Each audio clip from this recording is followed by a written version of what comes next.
screen, and whoever has that room would have. Yeah, the Yeah, other. Does that make sense? Yeah.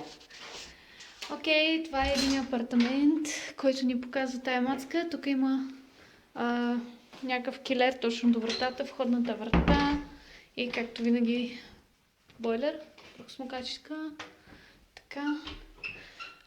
Тук като влезеш точно от входната врата, в дясно завиваме към едната баня и тоалетна.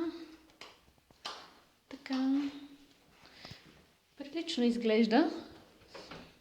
Голяма е. Така, това е едната стая с двойно легло и бюро. Предполагам, че ще сложат стол. Да, има голям гардероб с... Не, това не е огледално, но да. Има голям гардероб. Така. Но това е едната стая с двойно легло. Така, вървим натам. Това е банята. Пред мен беше отворена. Така, насам идваме. Това е втората стая. Влизаме в нея. Малко мирише от тоалетната, защото трябва да я почистят, но това е окей. Това е втората стая, горе-долу същата. Просто малко по-различно разположение. Тук също има гардероб голям.